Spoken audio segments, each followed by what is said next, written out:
I'm Jonathan Leap. I'm the Executive Director of the International Growth Centre. It's a pleasure to have you all with us. We're very pleased this evening to have a session focused on energy, an issue that, of course, is absolutely fundamental to the challenges of growth. If we look at countries like Pakistan or Nigeria, we see that estimates suggest that the lack of a reliable supply of energy costs more than 2% of GDP. So it's a big issue for growth. And there are a lot of issues that are not well understood in terms of how we can begin to address that and bring these countries up towards their growth potential. For those of you who haven't been here earlier in Growth Week, let me just say what's particularly exciting about this panel this evening is that it brings together exactly what the IGC is all about. That is, a leading academic who will talk about the kind of challenges and ideas in this field and about where we're moving in research, but then three very distinguished panelists from the policy side and, of course, also international here. And I'll leave it to the chair for this evening, Robin Burgess, to introduce them. But just to say that really what the IGC is all about is trying to bring together research and policy, and events like this are very much at the heart of what we want to be doing. I just close by saying how important energy is to the IGC. It really is, it's one of our new themes that came in as part of a new research strategy that was developed a year ago today. And there's a lot of exciting work now being done, and this evening is really a taster for that. And we hope those of you who are doing research yourselves will look into our call for proposals, which will come out next month. We're looking for exciting research projects across Africa and Asia in this area of energy. And we have a lot of questions that need researching, and there's materials on the web, on the IGC website, that you can find in terms of our own research strategy, but we would welcome your applications. So with that, let me hand over to Professor Robin Burgess. Thank you, Jonathan. So I'm Robin Burgess, I'm Director of the IGC. So we have a pretty exciting lineup tonight. Let me begin by just talking a little bit about Michael Greenstone. So I've known Michael for, I guess, properly since about 2005 when we were both visiting the University of California, Berkeley. And what I can tell you is I'm going to just say two things about him before going through the standard achievements. The first is that I kind of owe a debt of gratitude to Michael, because it turns out that my first degree was in biology, and then I went off and did development. And I'd always wanted to reconnect back to environmental economics, energy, and so forth. And Michael really has been the person who's been instrumental in allowing me to do that. So that's the first thing. The second thing is that Michael Greenstone is probably the best environmental economist in the world. And I'll tell you why I think that. And it's a very concrete metric. So I'm the chair of the senior recruitment committee for the Department of Economics at the LSE. So I try to hire professors to come and work in the economics department. And for some time, we've been looking for somebody in environmental and energy economics. So what you do if you're in my position is you call up all the top universities in America, like Harvard, Princeton, Stanford, and what everybody would say is, say we want to hire somebody in this area, and they'd all say, why don't you hire Michael Greenstone? And you'll say, well, we've tried. And then they say, any other suggestions? Well, not really. So I think that sort of has brought to mind how privileged we are, not just to have him this evening, but also to have him directing with Nick Ryan from Yale, the IGC Energy Research Program. And I think the other thing just to mention is that energy economics, if you want to call it that, is really not a mainstream field within economics. And yet, as we'll sort of gather this evening, it's empirically incredibly important. So it's one of those fields where the academic research has not caught up with the importance of the subject. In the US, anyway, it was always parceled off into these ag and resource economics departments. And so one of the sort of big ambitions of the IGC is to bring it right back into the mainstream of economics. But let me just now turn to some of Michael's achievements. He's just moved to Chicago as the Milton Friedman Professor of Economics and also heads up the Energy Policy Institute at Chicago. But I think what's also interesting about him is that, as with the IGC, he's kind of done more than write papers. So he spent a year as chief economist for President Obama's Council of Economic Advisors, where he's heavily involved in the whole climate policy debate of the US, and then subsequently was head of the Hamilton Project, which is a policy think tank, which is very focused on how to create equitable growth within the US. So the format this evening is that Michael will give us a public lecture, about 40 minutes, and then we are going to move to our very distinguished panel, who will try to connect what Michael says, particularly in terms of policy, to what's happening in 3 countries. So to begin with, we have Sanjay Singh, who is the Secretary to the Chief Minister in the government of Bihar, but is also the Managing Director of the Bihar State Power Transmission Company. And he will capture, I hope, some of the excitement of what is going on in Bihar in terms of the power sector. But to give you some flavor, in August 2013, the then Chief Minister, Nitish Kumar, who is the architect of the great reforms in Bihar, announced publicly that unless the situation as regards access to electricity for Bihari citizens improves significantly, he would not seek their votes. In other words, he would not stand for election. And that immediately, when I heard that, I said, we've got to work on Bihar, because suddenly the political will was aligned with the policy of expanding access. So Sanjay will connect what Michael says to Bihar. And then secondly, we have Irfan Elahi, who is one of the most senior civil servants in the government of Punjab. He's currently chairman of the Planning and Development Board and is deeply knowledgeable about the energy sector, not just in the Punjab, but also in Pakistan more generally, where the most famous figure that is always quoted is that the power outages in Pakistan lead to a 2% reduction in GDP growth. And then last but not least, we have Kaikaus Ahmad, who is Additional Secretary from the Power Division in the Ministry of Power, Energy and Mineral Resources in Bangladesh. Kaikaus holds a PhD in political economy and will again connect us to the situation in Bangladesh, which has become quite critical given falling gas supplies and the need to have greater generation as well as to deal with demand management. So what we're hoping will happen is we'll have short presentations by the panel members following Michael's speech, and then we'll have some discussion within the panel, and then we'll throw the floor open, and you will be free to ask whatever questions you wish to ask. But let me first pass things to Michael Greenstone. Thank you very much.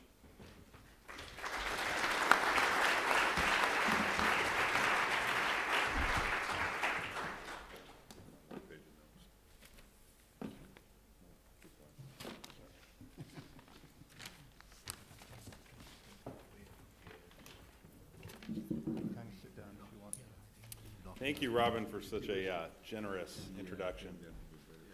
I can only repay it. I'm tempted to tell a joke at Robin's expense, but rather than do that, I'll just note my wife thinks that going to faculty dinners is not worse than death, but in the picture. And when we got to know Robin and his wife Bronwyn in Berkeley, those were not just dinners that she wanted to avoid, but rather she was constantly, well, when are we going to get to see them next?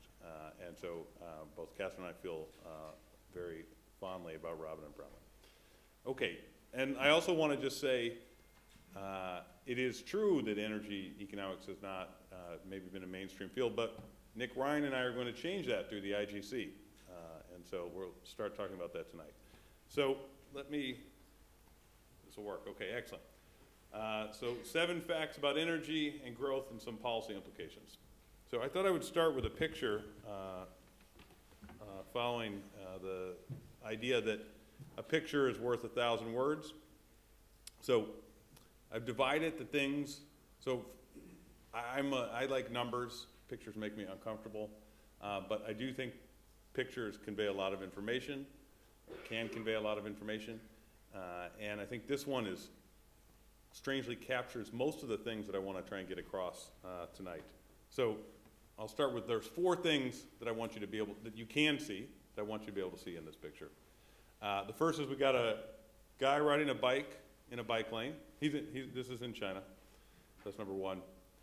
Number 2, on the other side of that bike lane is a road, and you have a bunch of cars whirring by, going by very quickly.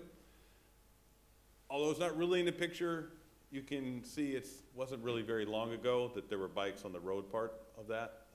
This is China, long history of riding bikes. And then the 4th thing that is obvious in this picture is the incredible level of air pollution. You can see it. Any of you have been to Beijing or other Chinese cities? There's days go by and you can't see the sun.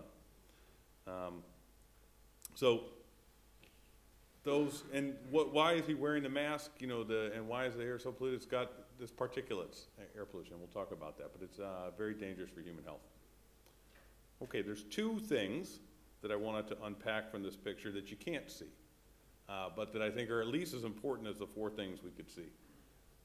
The first is carbon dioxide is being released all over the place. It's coming out of that car. It's coming out of the power plant, probably the coal-fired power plant that's producing all the electricity in that city, and it's changing the planet. The second thing that you can't see are the energy prices. And so this is where the economics comes in. And as we all know from Blackboard economics, everyone wakes up in the morning, takes a look at their utility function, takes a look at their budget constraint, takes a look at relative prices, and they decide what to do. And what I'm going to argue today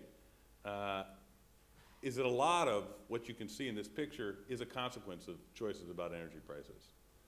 And that there's a lot of room for improvement in the way we price energy around the world, and that those decisions are inextricably linked to growth, growth broadly defined. All right, and then the last thing, which I guess economists are uncomfortable with feelings. So we talked about things that you can see, things that you can't see. Here's one thing that I think you can feel. That guy is racing like crazy. And in the blink of an eye, he's no longer going to be on a bike. He's going to be in a car. And there's going to be an incredible increase in energy demand from that man in this picture and around the world. And we're going to talk a little bit today about how to manage all that. Okay. So that was the whole talk. We'll now go through some details. These are kind of traditional pictures that you should be, probably have seen one way or another before. This is the planet with population density per people per square mile, different colors. We have 13 as the 25th percentile and 194 is the 75th percentile. Obvious thing to do in a talk like this is to contrast it with where the lights are. And what's striking is that you got lots of people in lots of places where there aren't any lights. And this energy access is a critical feature of growth. And in fact, the 7 facts that are going to get us to our policy implications, number 1 is energy is critical to growth. And when I made the following graph that I'm about to show you, I had no hopes that it would look as beautiful as it does. But indeed, here I've graphed log GDP per capita, that's on the y-axis, against log total primary energy consumption per capita. And I just, I pulled out some countries there for you to take a look at. But the striking feature is how tight that relationship is. You're used to seeing, anyone who's used data is used to seeing the line and then all kinds of dots all around it. But here the dots are really tightly linked. And the point I want to make is It's very, very difficult to achieve high levels of income. If you looked at this, you might say impossible, without lots of energy consumption. The second fact to try and take on is that energy access is a major problem around the world. We've looked at that already. We'll take another slightly deeper dive here. You might look at this and you'll just start and say, and this was actually my view before I started to work in this area, is, well, I thought the real problem was that people weren't connected to the grid, and what we needed to do was like a good old infrastructure project and get some wires and get some poles, and everything would be fine. And in fact, this contradicts this.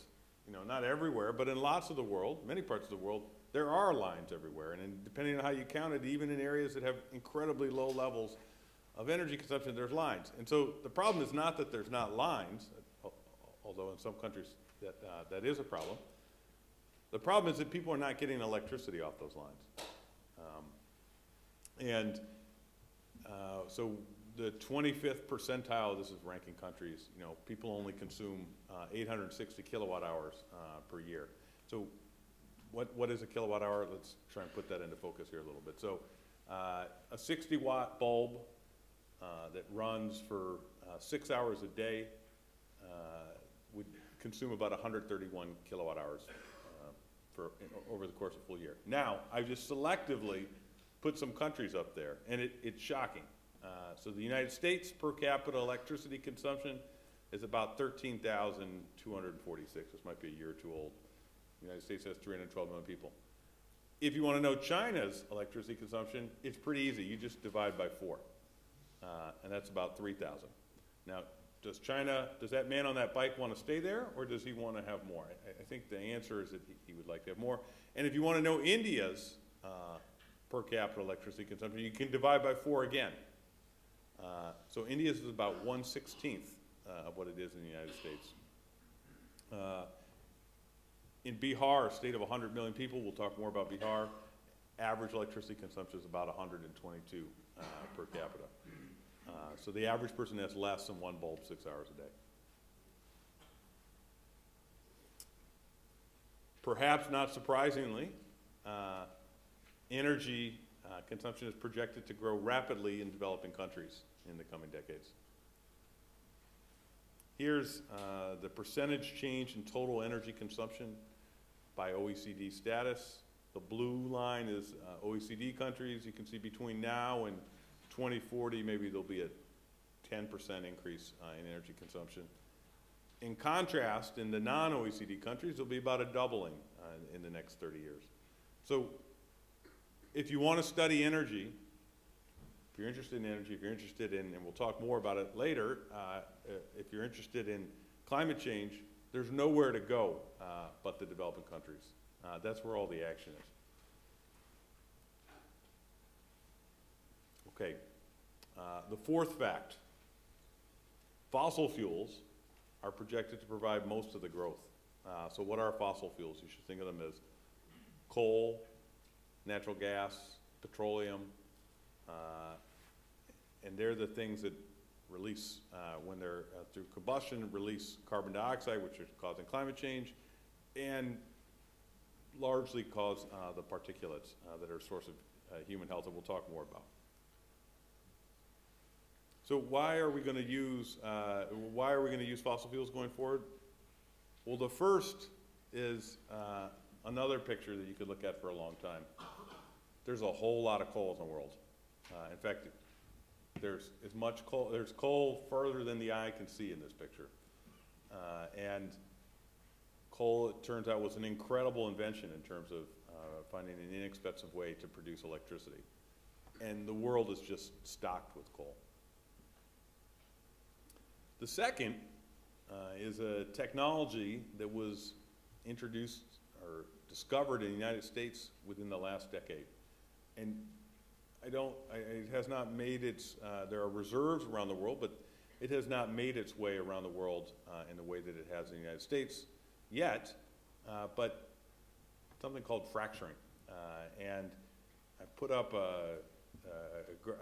this picture of a traditional vertical well This is in the Bakken Shale. It's in North Dakota. And the way you would drill traditionally is you spend several $1 million, you drill straight down, you try and break into the rock horizontally, and you hope there's something there. And quite often, people hit dry wells. What fracturing did, or hydraulic fracturing, is you go straight down. It's incredible technology. You go straight down, then you go over. I don't know how they do that with the drill. And then you shoot water and chemicals in there, and you cause these fractures up and down all over around the drilling hole. It's turned out to be remarkably successful in shale rock for recovering both liquids, petroleum, and natural gas. And in fact, there's no longer much risk associated with drilling. There's some risk in how much you'll get out, but there's no longer much risk that you'll end up with a dry well. The guys in the industry call it farming. And it's the most important change in the energy industry, I think, since the advent of nuclear power in producing electricity. It's completely changed. It is a game changer. And let me try and put some numbers to convince you, around that, to convince you that that's the case. So the first is, this is from the U.S. Energy Information Administration. The red areas are assessed basins with resource estimates, and the, orangish areas are assessed basins without resource estimates. So these are known shale formations around the world. Thus far, we've really only taken advantage of these guys, and they're everywhere. That means there's going to be natural gas everywhere in ways that were completely unimaginable 5 years ago or even 10 years ago, and a lot more petroleum as well. So what does it all add up to if you want to do some accounting of how much gas and petroleum there is? I just listed here the top 10 countries with technically recoverable shale oil resources and the top 10 countries with technically recoverable shale gas resources. And at the bottom, I added it all up. Looks like there's about 350 billion barrels of shale oil available to be recovered. Currently, we consume about 32 billion. So that's like saying we have an extra 10 years of petroleum supply that just completely fell out of the sky relative to 5 years ago. In the case of natural gas, we were completely swimming in natural gas, again, in a way that was unimaginable. If you add it all up, first of all, the U.S., which is exploiting it like mad right now, probably has half the reserves that China does. Now, China has not found a way to access them yet, and there are some technical barriers, but I can assure you that there's lots of guys from Texas who are in China right now trying to help them figure out how to do it. And if you add it all up, there's about 70 extra years of natural gas. So, when Barack Obama ran for president in 2008, there was all kinds of, a huge part of the discussion was energy independence were we going to be beholden to the world for petroleum and natural gas? And indeed, we were building all kinds of import terminals for natural gas. In 5 or 6 years, that's completely turned around. We're now building export terminals to get rid of all the extra natural gas, and the discussion of energy independence is largely moot. As you'll see, or those of you who are climate change fans, you'll see that, if you're doing the math here, this is the world's, and I'll try and make this a little more concrete as we go along, but the world's supply of carbon also went up by a lot, and that's going to pose a challenge. So if we were to try and put some numbers or estimates around what does this mean for carbon emissions, here we've broken it out, and just like you would see with the energy consumption, broken it out. OECD countries are the blue guys, and the non-OECD are the green countries. And you can see, really, I guess, between 2010 and 2040, there'd be about a doubling in carbon emissions coming from developing countries. Again, reflecting that most of the growth in energy consumption is expected to come from fossil fuels. Okay, so now I've spoiled these next two facts, but I think you knew them anyways. Why is it so relevant? Why am I talking about the fact that the energy consumption growth is going to come from fossil fuels? Well, there's two main reasons, and the first is fact 5. The first is that fossil fuels lead to high levels of air pollution that shorten lives around the world. And so let me talk a little bit about a paper I wrote with several colleagues of mine. And this paper was published about a year ago. Okay, and what the paper does, so just to, the challenge for empirical economists is often to find a way to infer a causal relationship out of observational data. And so what this paper did was take advantage of that China started a winter heating system back in the planning period. It was established in the 1950 to 1980 period. And that was a period when China was much less wealthy than it is now, and there wasn't enough money to provide heating for the whole country.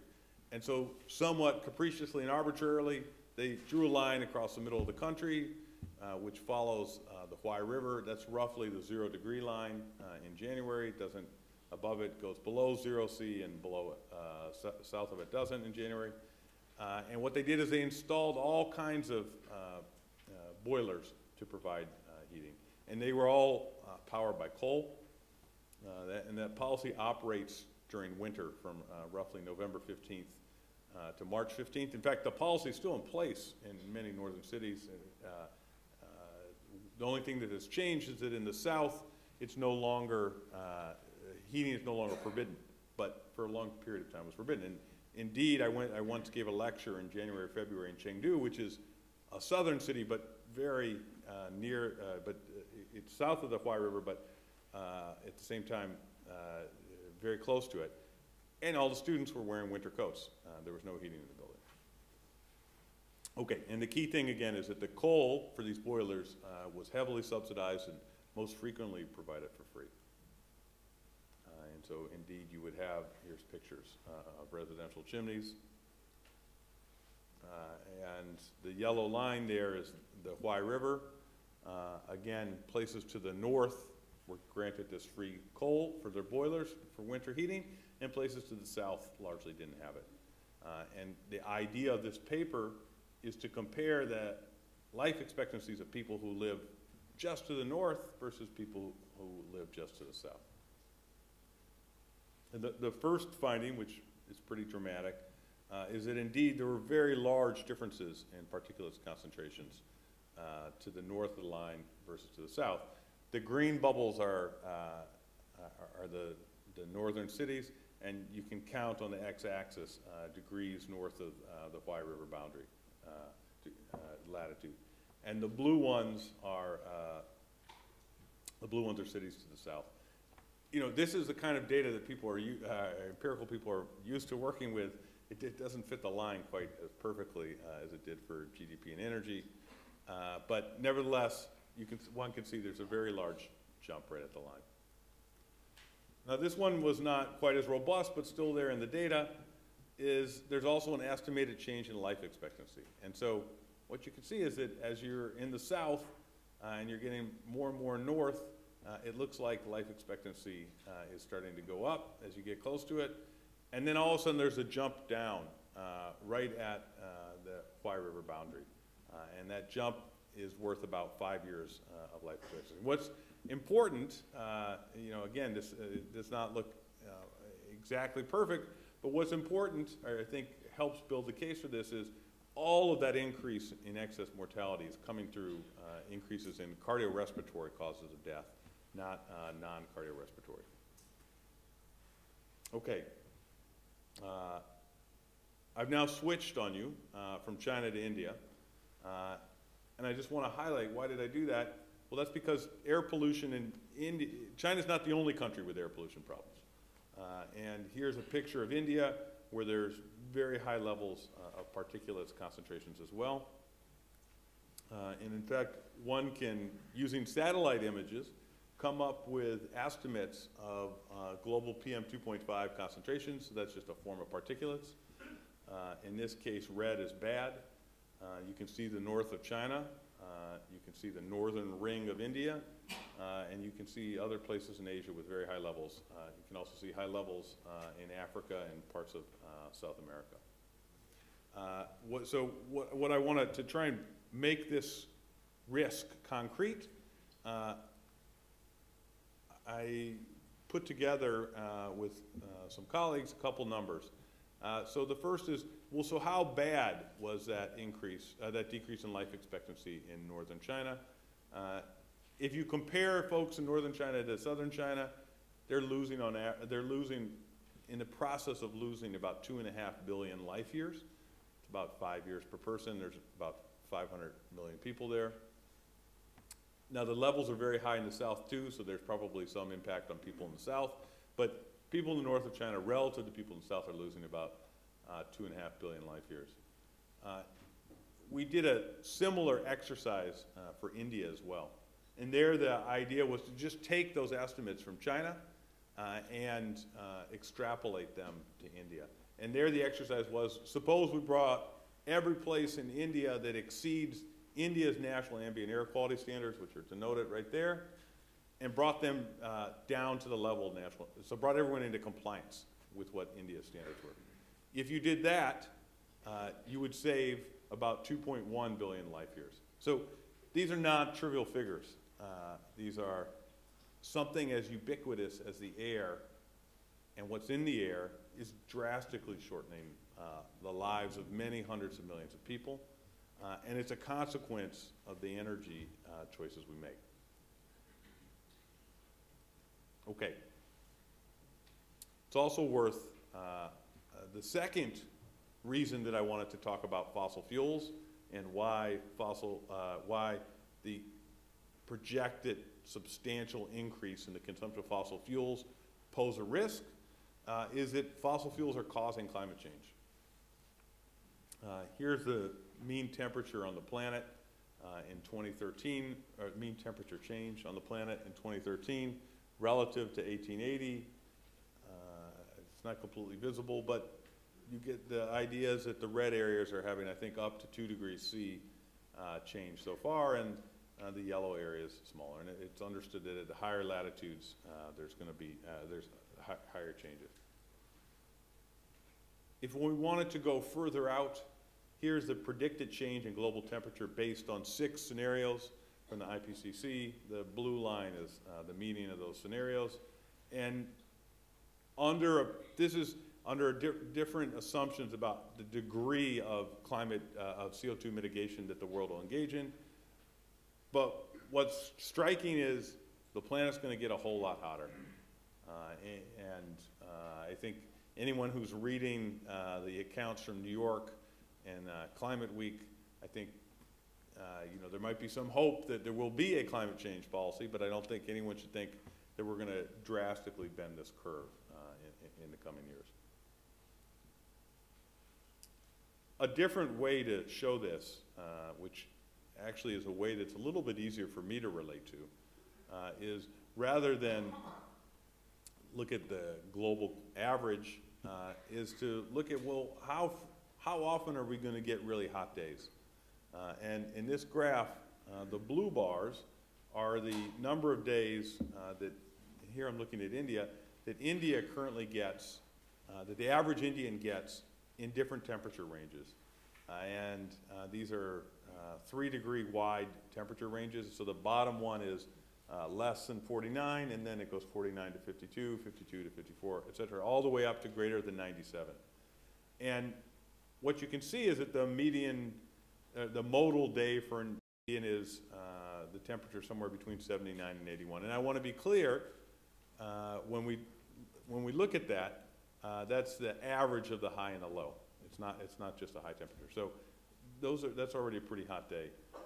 And then you can see the average Indian gets a couple days a year where it's greater than 97 degrees Fahrenheit. Okay, so that's the current historical distribution from 1957 to 2000. What the red bars are is the distribution of days at the end of the century under a kind of no climate change plan. And what's striking is you have this huge increase in the number of days beginning in the 85 to 87 range. So that would go from roughly 30 days per year to maybe 55 days per year. And the number of days where it's going to be greater than 97, that's an exceedingly hot day. Again, that's the average of the high and the low. Would go from maybe 3 or 4 days to maybe 15 days. And why that's so important, because a change in the average global temperatures, it's a little hard to interpret, but all the bad stuff is associated with the really hot days. Not all. Most of the bad stuff is associated with the very hot days. And this should give one pause. So now I'm going to borrow, and this from some of my work with Robin and Dave Donaldson and Olivier Deschênes, tries to estimate, well, what would happen if we suddenly had temperatures like that? And here, just as I was trying to look at well-being through more life expectancy, here, this is using data from India from 1950 to roughly 2000, and we're asking the question, what happens if we swapped a day from the 70 to 72 range and moved it to any of these other ranges? And we're asking what would happen to agricultural yields in India. And just as a reminder, remember there's going to be a lot more of the days at the high end. And what you can see is that one day, moving from the 70 to 72 range, say, to the greater than 97 range, would reduce annual agricultural yields by a 0.5 percentage point. Really quite a large one. And just, if you're doing the math, think of how many extra, there's about 10 extra days there. And that's just for the greater than 97 bit. You could also look at what happens in mortality in India, and that's the full red line. And again, it's the same exercise. It's comparing, so let's just ignore the blue line for a minute, but it's comparing what happens if you swap a day from the 70 to 72 range and move it to any of these other ones. And again, there's this terribly striking and uncomfortable finding, which is that if you move one of those days, say, to the greater than the 95 to 97 range, you're going to have about a 0.5 percentage point increase in the annual mortality rate. It's a little bit higher if you go to greater than 97. And so the point is, this tremendous increase in the energy consumption that's coming in the developing countries, that's needed in the developing countries for growth, we're on a path to getting there by using fossil fuels, and that's going to produce this. It's also worth noting, so why is it going to produce that? The way I like to say this is that the world's history of leaving valuable resources, let's call them $100 bills. I guess we're in the UK, so we should say 100-pound notes buried in the ground. The world's history of that is a very, very thin book. It just doesn't happen.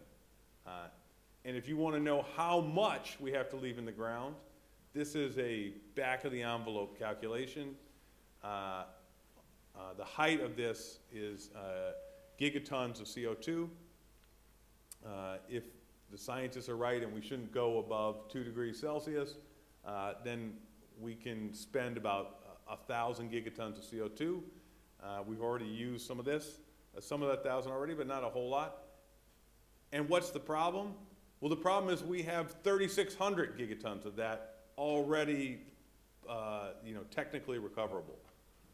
And so just to hold the 2 degrees, it means all of these fossil fuels, all of us, not someone, all of us are going to have to leave them buried in the ground. And, this is my estimate, but I think this is the gain from fracking so far. This is what has been dropped into the system as further stuff that can't be used if you want to stay below 2 degrees. Of course, it could be used if we had some kind of capture program in place, but that's not technically feasible at this point. It's also important to note that restraining climate change is going to have to be a global project. I made this graph a couple years ago. It's actually increasingly irrelevant. It looks at a time path of atmospheric concentrations of CO2. That's the dotted line. And this was back when the U.S. was by far the biggest emitter. If the U.S. adopted something like it promised in Copenhagen, or something like there's been bills about in Congress that haven't passed, to be clear, it would bring down atmospheric concentrations to here. Everyone's going to have to be in on it. There's just no doubt about it. Currently, I think China emits more than the EU and the United States combined. Well, what will we be asking developing countries to do? So under a program, I don't want to get too caught up in the technical details here, but this is China's emissions trajectory under a kind of business as usual scenario where it didn't do any, where it just kind of didn't engage in any carbon policy. Here would be its emissions trajectory if the world was aiming at 550 parts per million, which is, higher than the scientists would like. And the filled in area is how much we would effectively be asking China to reduce their emissions. I did in a short paper a little exercise trying to figure out, well, what would the loss of GDP be if you did this? And if you used a 5% discount rate, and this is going out to 2100, we'd be asking China to give up about $51 trillion of GDP. That's like a full year's worth of GDP in the United States currently. So it's an enormous, it would be enormously costly to engage in this. Now this doesn't account for any benefits, say, of also reducing particulates. So this is a straight GDP figure. Okay, so now here we're going to come to having walked through this and hopefully made you slightly concerned. I want to talk about, well, why do things look this way? Why are we on this path? And my argument, which I made at the outset, is that it's due to our energy pricing policies. And that in particular, our energy pricing policies cause poor supply, that's holding back growth. They strain our budgets, that's our government budgets. They increase inequality, I'll explain that one in a minute. And they lead to an excessive reliance on fossil fuels. And those fossil fuels are leading to shorter lives and producing greater climate change, as we just talked about. So let's just go through this. So this might be poor organization on my part, but under Fact 7, there's going to be 3 main points I want to make. The first is failing to collect the revenues failing to correct the charges. Quite frequently, distribution companies, particularly in developing countries, send guys a bill and people only pay, either don't pay it or they pay some portion of it. And that loss in revenues, my argument is going to be, causes really low levels of supply. So think about running a business where every time you sold a product that costs $1, you got back 50 cents. It's going to be very, very hard to stay in business like that. One does not even need a degree from the LSE for that, to understand that. So let's just take a look at this. Repayment rates are really low in developing countries, and that leads to kind of a circular debt, and that circular debt, there's many steps along that circle, that vicious circle, but it starts with the distribution company provides electricity, the household doesn't pay for it, the distribution company is now on the hook for the electricity they bought. One way or another, they go to the government and ask the government for it to be backfilled, so it has to be backfilled. And who pays for it in the end? The people. They pay for it through taxes. Of course, it's not the people who use the electricity, it's just regular taxpayers. And that's a really tough way to run a business. And the consequence is that when one adds up the total electricity transmission and distribution losses, which includes some technical factors, you can see there's really high rates of these losses. So in OECD countries, it's about 6%. According to the data I was able to get, in Pakistan it's maybe 17%, in India it's 21%, in Zambia it's maybe almost 23%. And this makes it very difficult for the distribution companies. And the way they handle this circular debt, is they restrict supply. If you know you're going to lose 50 cents every time you sell something that costs $1, You just sell less of it. And this does not meet the standards of evidence that we always strive for in academic settings, but I found this really a compelling graph, and at least suggestive. And on the y-axis, we've got kilowatt hours of consumption per capita. So remember the United States average kilowatt hours consumption per capita is about 13,000. That's our Mr. Blue Dot. And then on the x-axis, we've got aggregate transmission and distribution losses. And what's striking about this graph is that once you get above a certain level of aggregate transmission and distribution losses, you don't see any countries, to a first approximation, who have very high levels of consumption per kilowatt hour. Now, there's a lot of factors going on at once here, but it strikes me that there's something there. And the common sense that it's very, very difficult to run a business when you only are able to charge half or 80% of what the cost is of producing it. All right. The second part of the pricing problem is that energy subsidies are really huge. And although they're often explained or motivated as a way to engage in redistribution, they do a very bad job of targeting the poor. And so this is a busy graph, but for a bunch of countries here on this axis, we've got the consumption subsidies for energy. So you would read this as Iran spends about $80 billion a year on subsidies. And then the red dot, which can be read against this axis, is that as a fraction of GDP. And it's astonishing. That's for Iran, that's like 15% of GDP. And I've lined up the countries here. And you can see that a lot of countries have very, very high levels of these subsidies as a share of GDP. Now, as percentage of GDP, it's always a little bit hard to know what that means. So I figured I would take the ratio of the energy subsidies to what they spend on the military. And you can see this is another way to show really extraordinarily high levels of subsidies for energy. In Iran, it's the ratio of energy subsidies to military expenditures is 7 to 1. Bangladesh, it's 4 to 1. And you can read your favorite country there. It totals about $600 billion that the world spends on that right now.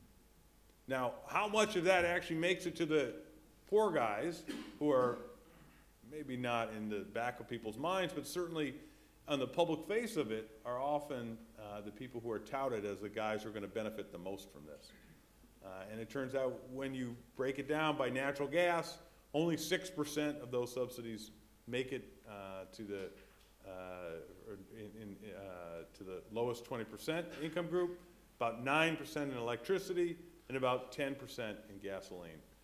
So here's a very, very expensive thing that governments do that cause energy prices to be really low, strains their budgets, and actually exacerbates inequality by giving rich guys, relatively rich guys, something that you don't give to poor guys. Okay.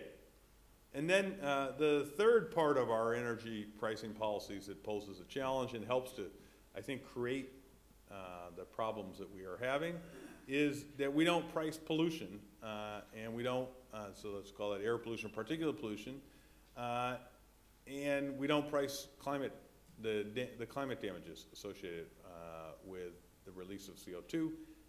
And that, returning to our earlier theme, favors fossil fuels. So this is some data from the United States. Here's the production cost of fossil fuel-based electricity. This is evidence of what I was saying earlier. It costs, from an existing coal plant, it costs about 3 cents, 3.2 cents to produce a kilowatt hour. A new coal plant costs more because of regulations that require them to install pollution abatement equipment.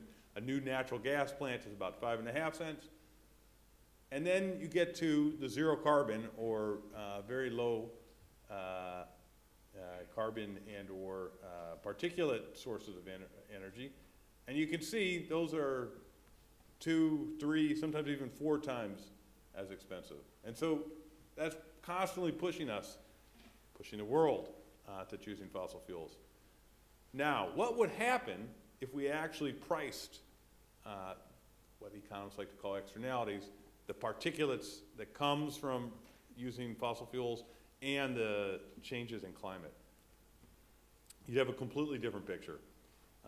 This is the United States. It's going to differ depending on each country's resources, but at least in the United States, suddenly the coal plant that was, you couldn't stop running is now out of the money. And it's not just that. A new nuclear plant actually looks like it might be competitive with coal. We'd still use a lot of natural gas. And these distorted prices are leading us to choose fossil fuels. Okay, so let me try and wrap up here. So I think there's 3 policy implications that come out of this. And as I said, they were all foreshadowed by a picture of this guy riding his bike. I think this is Shanghai, but I'm not quite sure, and somewhere in China. Okay, the first is there's a virtuous circle between repayment rates, energy supply, and growth. So whatever you're charging, if you're able to collect it, that helps increase supply, and that helps with ultimately with growth. I think there's potentially very large benefits to countries finding ways to increase their repayment rates. The second is, and that's the repayment rate for whatever it is they charge. The second is energy subsidies are expensive and they exacerbate inequality. There's really an excellent opportunity for countries to replace these subsidies with direct redistribution. As advances in technology have produced, like the UID in India and mobile banking and all kinds of things like that, one can target resources to the people you intend them to go to, and then achieve whatever redistributive goal the country had while pulling these huge subsidies off of their budget. And that's both good, and it allows more targeted redistribution. And it also, as everyone in this room knows, when prices are too low, people consume too much. So I think a gallon of gas in Venezuela is 6 cents. So what are they doing with all that gas? People are driving 1 block, and it's because it's basically free. And so getting rid of energy as a way to subsidize poor folks, you can achieve that redistributive gain while at the same time bringing in energy prices up to levels that better reflect their costs. And then the third policy implication is that pricing energy based on the full social costs offers opportunities to improve health and reduce the rate of climate change. And so that means building in the health damages from particulates into the pricing of fossil fuels, and building in, if countries choose, building in climate damages. Okay, so let me conclude though. One of the wonderful features of the IGC that Robin and everyone here has helped build is this interaction between research and policy. And so that was great. I gave 3 policy recommendations. They're at a pretty high level. And I think the challenge for us, researchers, the IGC, is to find ways to take those and tune them to the particular setting of different countries, and produce research that turns these high-level ideas into practical policy. And so, indeed, I think that's what we plan to talk about on this panel, and then we'll answer some questions. But this was my presentation.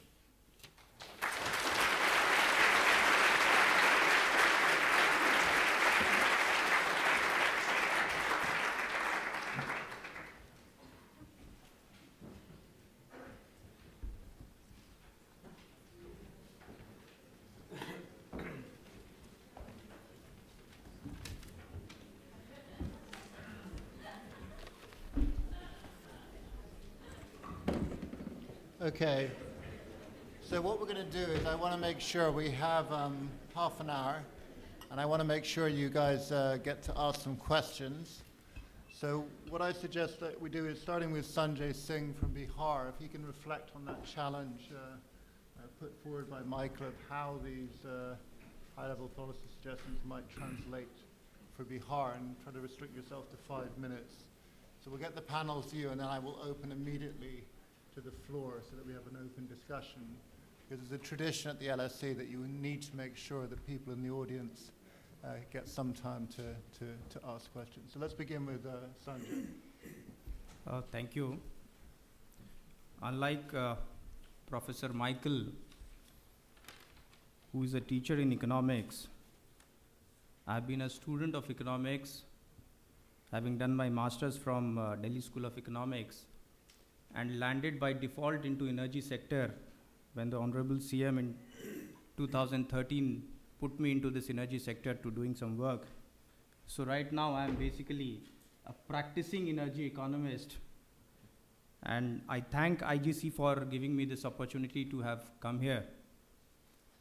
See, as far as the point which Professor Michael was making, that energy is critical to economic growth, I don't think anybody can disagree to that.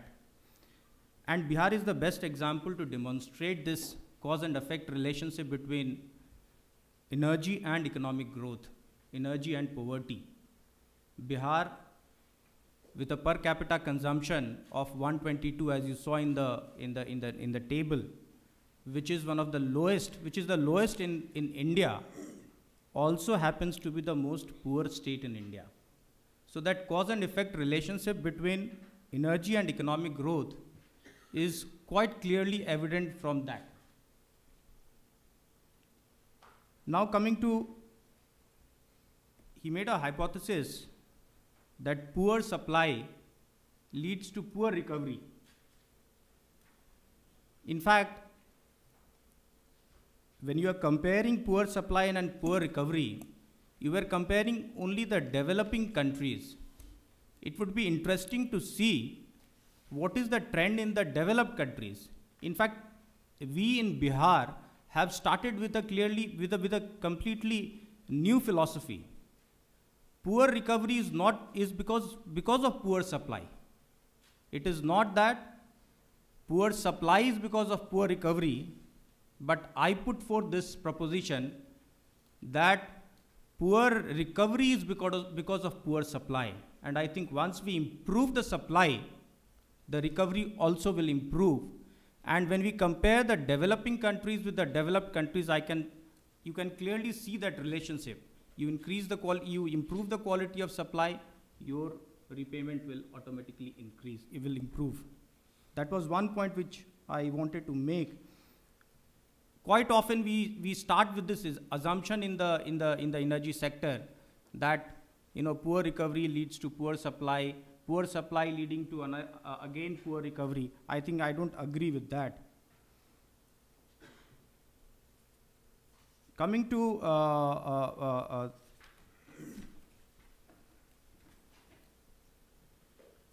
yes, fossil fuels, the implication on the environment is again undeniable.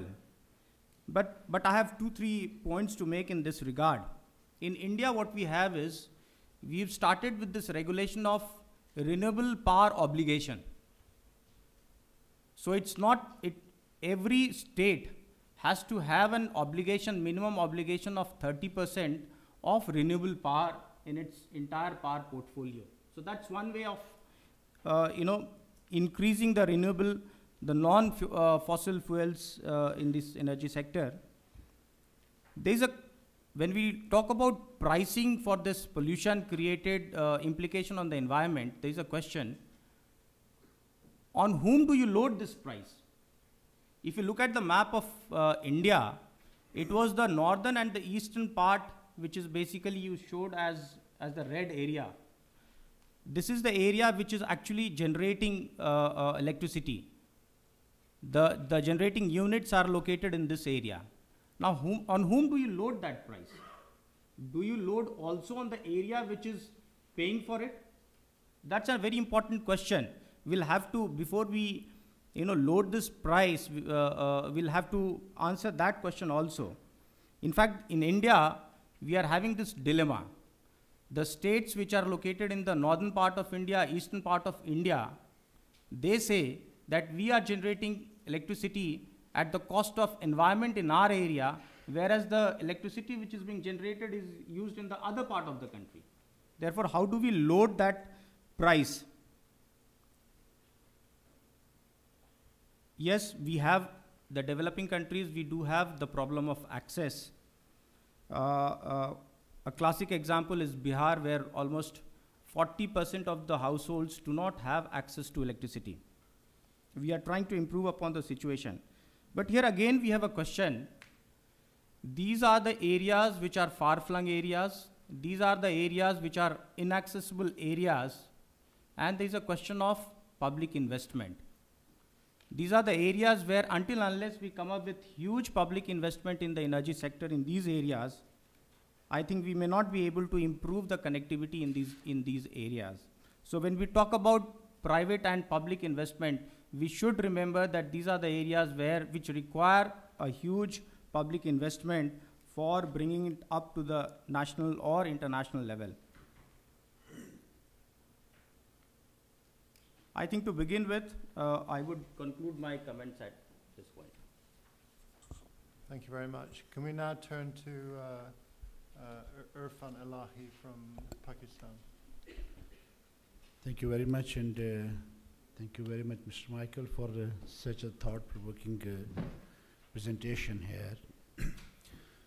Now, to discuss this, the issues which have been raised in the presentation, I would like to highlight a little bit of background. There is, on one hand, a need of energy because you need it to grow further. In our country, we are losing 2% of our GDP because of lack of energy. We have a demand of about 17,000 megawatts and a supply of about 13,000. So out of that, 4,000 megawatts shortage of energy causing a loss of 2% in GDP, which is, in my province, is roughly about $280 billion, and which is about a job loss of 400,000 people every year. So this is the cost which we are paying for not having energy. On the other hand, there are constraints what kind of energy is to be produced. We have a mix of energy of hydel, gas, now solar, some bit of coal, nuclear, and all these. There's a mix of energy. And that mix has a very high cost. Now, first point which Dr. Michael has taken up is the recovery of the cost of whatever energy we are supplying, and whatever cost. We are at present, for every 1 kilowatt hour, which is called a unit of energy, we are subsidizing it about 3 rupees, which is about 3 cents per kilowatt hour of energy. So whatever 13,000 megawatts we are supplying, one can imagine the amount of subsidy going into this. And poor supply or more supply, what our experience is, we have 8 distribution companies, and all of them have a similar pattern. In winters and summers, we have different supplies and difference of demand and supply gap. But whatever the gap is, the companies which are performing better, they continue to perform better, and the companies which are performing worse, they continue to do so. Which means that maybe the poor recovery, the reason for poor recovery lies somewhere else. And that somewhere else could be a poor regulatory regime, lack of monitoring, and political will to recover from all who are using the energy. So I think if we concentrate there, then at least we'll be able to recover at 3 cents less the cost of energy which we are supplying. The second question came up regarding subsidizing it. I totally agree that the regime of subsidy is what? It's a pro-poor initiative, and of course the studies have shown that poor get hardly any share in the pie. maybe in our country it's about 12% of that, because we have slabs for subsidy. If you use 100 units per month, so you have a different rate. If you use 200, it's a different rate, and 300, it's a different rate. But ultimately, anybody who is using 4,000 units per month, he is also given the advantage of those slabs. So that is why the subsidy, the incidence of subsidy hardly goes to the poor. So just the regulatory actions or corrective actions in regulation of this subsidy would probably or should get rid of this problem, and it is more targeted towards the poor, and the rich people, they have to pay the full cost. Now, why couldn't we recover the full cost? Because historically, from 1980s onwards, we have been depending more on fossil fuel plants, and mainly the oil plants, oil-based plants, because they were easy to install, quicker to install, and oil was, in international market, the cost of oil was not very high, and that was a very viable option. But at this particular moment, for our countries who are importing oil, who are net importers, fossil fuel oil is a very expensive option. And just to give you an example, we are this oil-based plants are costing 18 cents per unit to us. The gas is costing about 5 cents per unit. Solar is costing 17 cents. So this is the kind of amount which we pay. Hydel is costing about 2 cents a unit. So in the energy mix, it's costing us about 15 to 16 cents, and we are recovering about 12 cents, like I said. So if we want to recover the full amount, if we want to avoid all kind of wastages, etc., then we need to lower the energy mix cost. And how can we lower that? By introducing those energy production methods which have lesser cost of production. For example, coal has 9 cents cost of production. So for our country, probably coal, gas, hydel are the best options to reduce the cost of energy mix and consequently to recover the maximum cost and avoid subsidies. So that is inevitable. Now, climate change, of course, it has an impact on climate change. But then what is the impact, and how long will it take to cause that impact which we are anticipating? Vis-a-vis, what advantages do we have to induce that energy and do have some kind of mitigating impact with the passage of time? Like, for example, in one of the graphs, it was shown that with increasing temperature, the agriculture productivity is reduced and mortality increases. But my question would be here that with the change in temperature, the cropping pattern also changes. The farmers change their cropping pattern and go towards those crops which need more temperature. And if that factor has been counted, that is fine. But if it has not been counted, then maybe that change in cropping pattern maintains the agriculture productivity there with the passage of time. And similarly, in case of mortality, maybe adaptation factor is counted or not, I don't know in that study. But if that is counted, then probably it may not have that impact on mortality as well. But I leave it to that because I don't have any knowledge of this, that what calculations have gone behind that. But what I need to say is that we need to have a balanced approach. We need to look after the climate and we need to protect that, but up to that extent and at the same rate with which it is causing the impact. Because what we see is that it will take about, I don't know, 100 years from this graph to increase, or 50 years to increase by 1 degree temperature. So that much mitigating effort should always be there, because energy is definitely needed to survive, to grow, and to use these funds for your social sector development like health and education, and for further innovation to mitigate these impacts on climate changes. Thank you very much. I think I've taken a little more time than Thank was you very not. much. Then finally we have Kaikaus Ahmad from Bangladesh. Thank God I'm the last one, because when I was listening to Michael, I was kind of like hypnotized, and I forgot what was I was planning to tell. So since they basically brought me back to the reality. Well,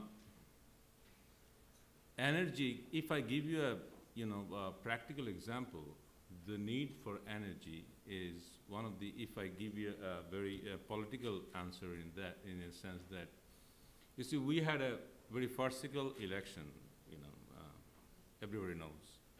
And one of the reasons, that government is surviving is the progress they made in energy.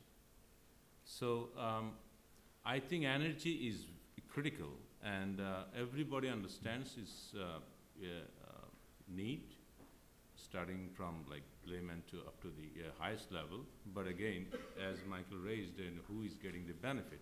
However, just to give you a simple idea about what I just want to give you the Bangladesh perspective is, we are growing faster, and we are also mechanizing in agriculture, starting from the agricultural mechanization up to the manufacturing. So that requires energy. But the thing is that what can we do at the moment? As I think, our case is also the similar like Pakistan and I think Bihar, and especially Pakistan. We focused mostly on fuel, which was easier to implement, install, quick, but it is very expensive. Now we are focusing too much on coal, which is again very risky in a sense that we don't have enough. We have very little, but we are depending on mostly on imported coal. I just give you one example that we have in our plan is now our 89% of our power generation from gas, and we are running out of gas. To the best of our knowledge, we don't have enough. And 3.53, around 4%, is coal-based. Now, what is our plan? Our plan is, again, for coal, is going to be around more than 50% on coal. Again, as per your demonstration, it is, again, a killer, machinery that we are going to implement. Now, if we want to consider that, well, that is causing pollution, then we have a common sentiment in Bangladesh, because in the climate change arena, I think all of you know that Bangladesh is the worst victim. And anyhow, people in Bangladesh has an idea that, well, the world is basically victimizing us, but we are planning to victim ourselves very soon too. So they're asking some sort of like, the world, since they have created this, situation, they're going to rescue us. I think this is where some sort of like, research and practical research is needed to identify that we have to solve our problem. Maybe, Global Alliance can help us, but they are not going to rescue us. So I think this is one of the points that I wanted to raise. And we have focused too much, especially nowadays. I think in developing countries, we are focusing too much on generation. That means increasing supply. But there's a high potential if we go, consider the demand management side, because there are lots of means or ways that we can reduce our demand through efficient energy use. And in Bangladesh, we are focusing on that. But again, these are the sort of like exercises in academic arena. We are not being able to, we are developing a master plan on that, but I am not sure why. Just at the end, what Michael has pointed out is that how can we bring this into practical, policy adoptions? So I just wanted to say is that all these things are very much important, but the thing is that sometimes we fail to consider some of the, issues, economic issues, as, all of us deal with economics here, is that, you see, as I pointed out, is almost 80, I always forget how much, majority of our production is now based on gas. Now, there is an opportunity cost of providing gas. Like, we have built fertilizer factories, which is eating up our gas, and whether that was most efficient or not. So, the point I want to make here is that there are issues, certain issues that we can consider, and at the end, I think there are practical solutions that we might find, but again, these are the issues that we have to deal with seriously. And lastly, I wanted to point out is that we were discussing before is about developing a regional market, like India, Bangladesh, Bhutan, Nepal. We are very much near to each other, and we know that the clean energy is hydro energy, and it is also cheap.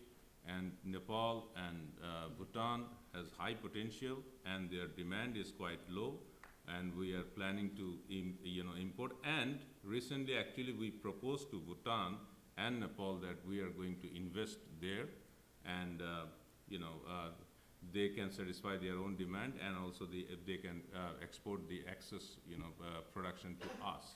So this is one thing that we are trying to develop. I hope, since we are serious, and then we can also find a solution, because as a human being, we are quite intelligent, and at the end of the day, we come up with better solutions. Thank you very much.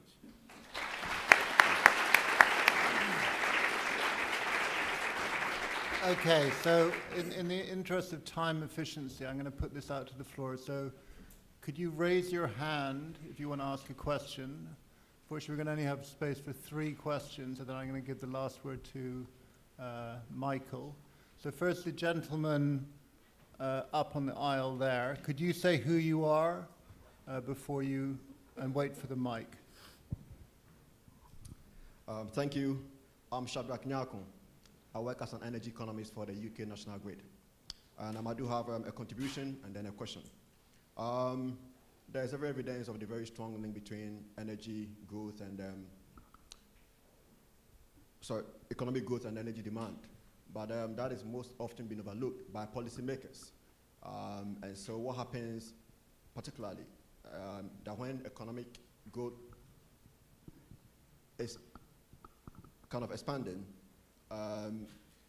policymakers don't really pay attention to trying to look at the potential impact it will have on energy demand, to be able to map out possible supply scenarios to deal with that. And I believe one way we could probably help address that issue is adopting a strategy or approach that is similar to what we have probably in the UK market, because I do get involved in the energy strategy and policy for the UK market as part of my work. And what we do is that annually we have a consultation process, during which we bring experts from industry, government, as well as the private sector, to bring forward their propositions. And based on that, we then formulate axioms based on which we then map out those supply scenarios. So it becomes an all-inclusive kind of approach. And that, I think, could be helpful for other energy markets in other countries if they want to do the same. Now, to my question. It might not sound very melodious to the environmentalist, but I think as somebody who believes in green futures myself, we've got to face the economic facts. And my question is, should coal play a significant part in the future generation mix for the African power market? And I ask this question because there are a lot of initiatives going on, particularly the African Power Initiative, to invest in generation to be able to bridge the gap between supply and demand. But I realize much of it might definitely go into renewables, and I do not doubt the potential on the African continent. But what will happen is that, so, and as much as investors want to always get their money back for whatever they invest in, can you finish the question, please? Oh, okay. So the question, just to repeat, is should coal play a big part in energy generation in Africa? Is that right? That's the question. Okay. Yeah. Could we have the lady up on the right there? Thank you very much. Thank you very much for a very informative speech. I'm Anuradha from LSE. My question is, in the view of the linkages with climate change, with fossil fuels and climate change, what would be your position on the nuclear power, especially the civilian nuclear deal that India is following, civilian nuclear policy?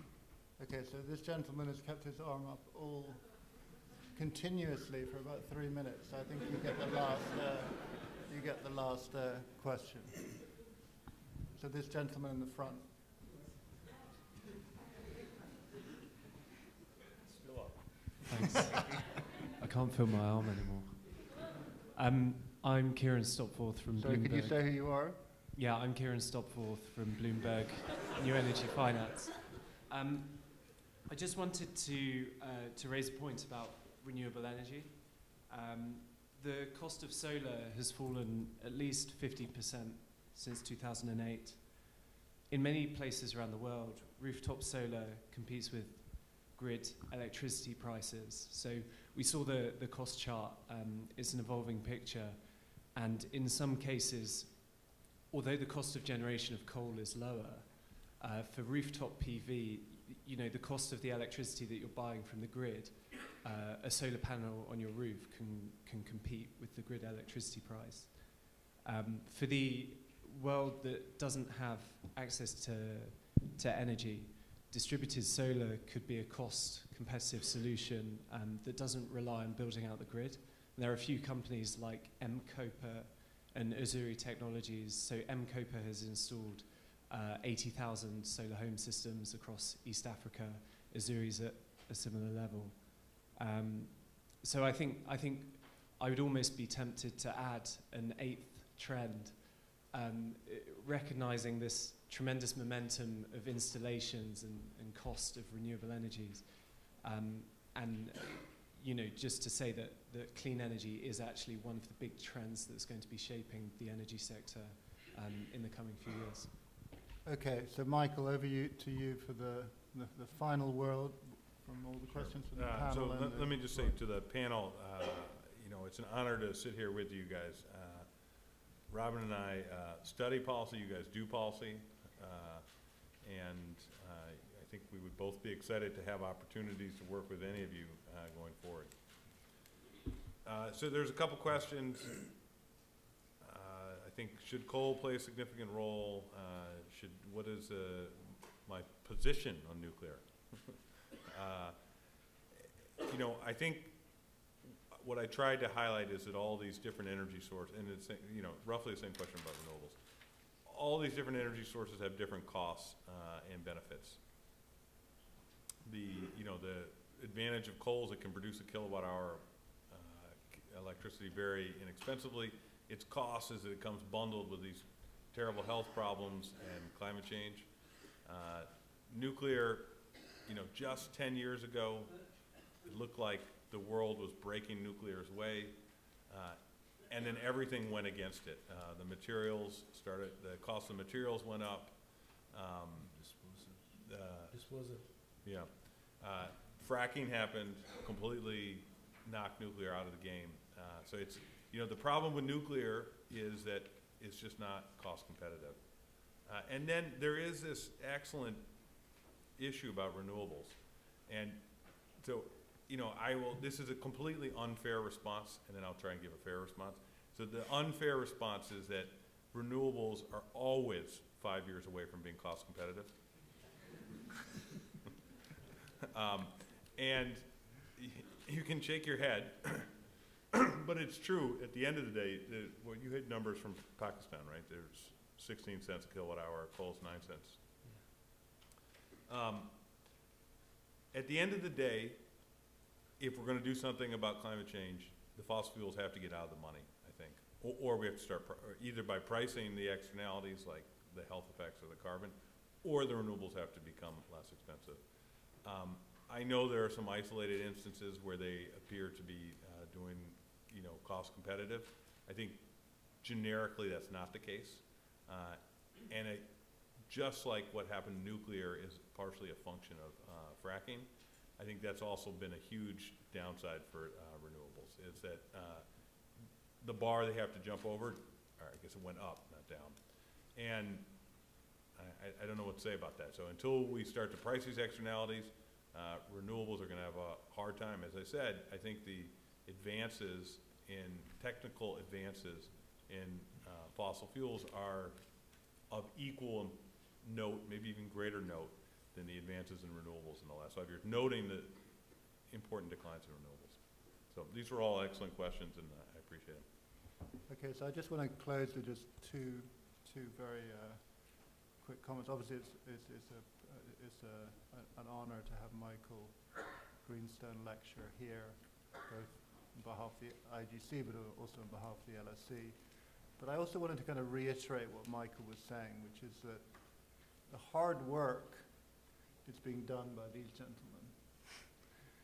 So to give you a sense of what I mean, we've been working with the Energy Department in Bihar for about 3 years. And Sandeep Pandrik, who's also an IS officer, was the Energy Secretary before, and more recently Amrit Patyaya. When they started to raise prices and make people pay for the electricity, the commitment was such that they actually had officers who were implementing these changes taken hostage. So there was an elite military compound and they'd never paid their electricity bills. They told you have to pay your electricity bills. They were not happy. So they're really facing, extreme pressure because of course when you haven't paid for something for a long time, paying for it is extremely painful. But it's a mark of how important this is viewed within Bihar, that they've overcome those pressures and are continuing, with those reforms. So if I could intervene, Robin, and it takes that kind of leadership to see the long-run growth potential. Yeah. That's the name of it. So going back to the IGC and sort of the model, we've spent a few hours with Irfan Alahi today, hoping to get some work going in Pakistan, and hopefully we'll get some work going in Bangladesh at some point. But it's really to open to you guys that we're open. This is not a big area within economics, but we very much want more research going on here, including in the areas that have been mentioned on, alternative sources of energy and so forth. So I'd like to sort of close by thanking the panel for their illuminating remarks, and finally to Michael for giving us a sort of tour de force through the field of sort of energy and growth. Thank you very much.